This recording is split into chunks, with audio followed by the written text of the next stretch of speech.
শুভ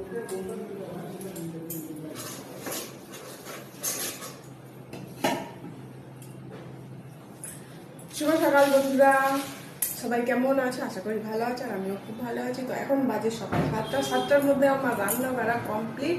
চলো তোমাদেরকে দেখে দিই আজকে আমি কি রান্না করেছি। সবার প্রথমে দেখাই ভাত। ভাত গরম ধোয়া হচ্ছে, ভাত করেছি। এখানে আছে ছোট ছোট ইলিশ মাছ সর্ষে দিয়ে ঝাল করেছি, আলু কেটে পাতলা পাতলা করে। আর করেছি ঝিঙে আলু দিয়ে পোনা মাছ দিয়ে ঝোল করেছি,